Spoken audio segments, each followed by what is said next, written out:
मो ना हूँ शेख सफीदुल्ला घर नंगलेश्वर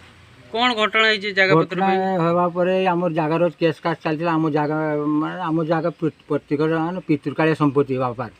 कितु ये जगह से नहीं नीचे ये दी थर मु केस करिया पर दी थर मु डिग्री करनी तापर ट्रे ऑर्डर करनी कि आसनी यही कथा अमान्य करी से जोर जबरदस्ती कर चली कहया कहले कि ठीक अच्छे मो माटी पकड़ तू घर कर आ मो काम मु करमी तो काम तो जहाँ कर मु काम मोर हिसाब से मो काम मु करुँच देखे ये परिया पर यही कथा चिंतार आज काली मो स्त्री डेथ हो गले यही कथा चिंतार मो काली स्त्री डेथ हो गले हो आज ताकर प्रणाम कुमार जेना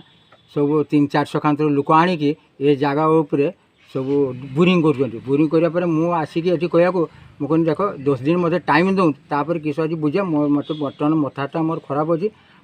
चिंता ना 10 दिन टाइम दि जाए ना एवं मुझे प्रणव कुमार जाना किए प्रणव कुमार अश्विनी जाना प्रणव कुमार जाना बाप हूँ अश्विनी जाना चाहूँ मो जगह माने न्याय विचार चाहूँ मो जगह दरकार आप विषय थाना अभियोग कर आज्ञा हाँ